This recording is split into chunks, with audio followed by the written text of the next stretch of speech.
विश्व देख मधुमय रे जीवन, विश्व देख मधुमय, मधुर झरण करिब हरण, मधुर झरण करिब हरण, तो पाप मरण भय रे जीवन, विश्व देख मधुमय।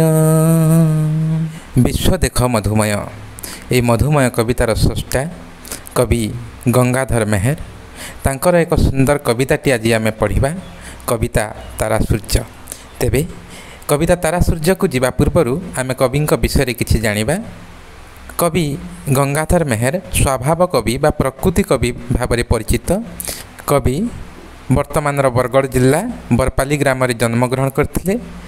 भाषा एवं साहित्य प्रति तांकर रुचि बहुत थिला, तेणु से विभिन्न ओडिया काव्य कविता तथा संस्कृत काव्य कविता पाठ करथिले एवं परवर्ती पर्याय से ओडिया रे विभिन्न काव्य कविता सबू रचना करथिले। सेमानंक मध्यरु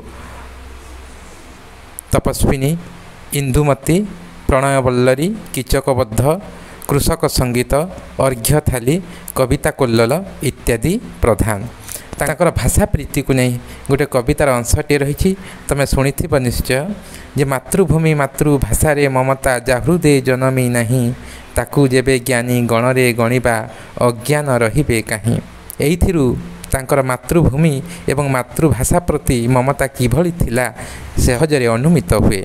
कवि निजर काव्य कविता गुड़िक प्रकृति को जीवंत भाव में वर्णना करिसेंती, एथिपाई तो तांको प्रकृति कवि बोली कहा जाए।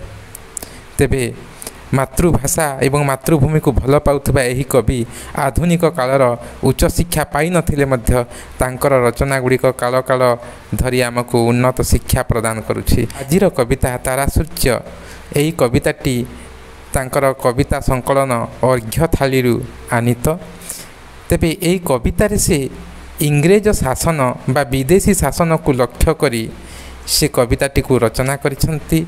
यही कवितारे कवि विदेशी शासन को लक्ष्य करी कहिसेंती जे आमर भारतर महान पुरुष माननकु कवि सूर्य सहित तुलना करिसेंती एवं आमर जो प्रचंड प्रतिभा सब रही इंग्रेज माने तांको किभली देखि पारि नाहंती सेही कथा मध्य वर्णना करिसेंती।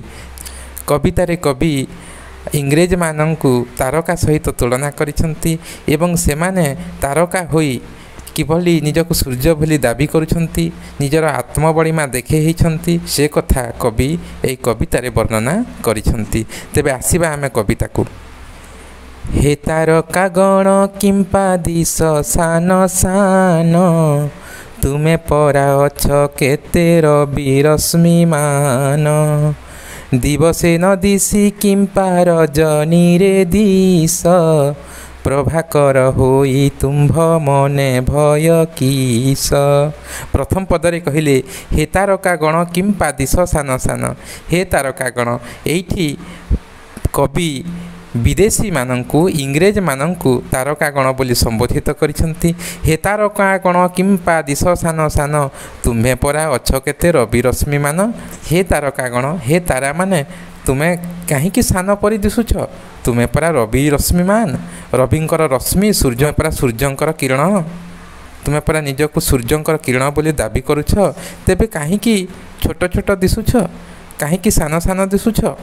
हे तारका गण किंपा दिश सान सान, तुमे परा अछ केते रवि रश्मिमान।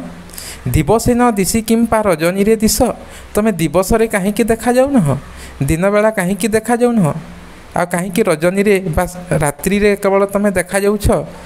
तुमे परा प्रभाकर, प्रभाकर कहले सूर्य, तुमे परा सूर्य, सूर्य होइकरी तमर मन रे कौन भय रहिला जे तुमे दिन बेला दिसुना आ राति रे खाली दिसुछ बोली कवि प्रश्न करुछंती। देखिबा से परपदरे आ कौन कहउछंती। जानिली जानिली तुमे सूर्य अट सत, आलोकित करुअछ निजर जगत, आंभ भास्कर कुतुंभ राज्य लोक सारा बोलुचंती गगनर क्षुद्र एक तारा। तुम्भ राज्ये तुम्भ आगे आंभर भास्कर, न दिशंती तेणु दिने न हुआ भास्वर। तृतीय पदरे कवि कहले, जानिली जानिली तुमे सूर्य अट सत, आलोकित करुअछ निजर जगत। हाँ मु जानिली जे तुमे सूर्य, कि तुमे निजर जगत को केवल आलोकित करुछ। आंभ भास्कर को तुम्भ राज्य लोक सारा, बोलुछंती गगनर क्षुद्र एक तारा।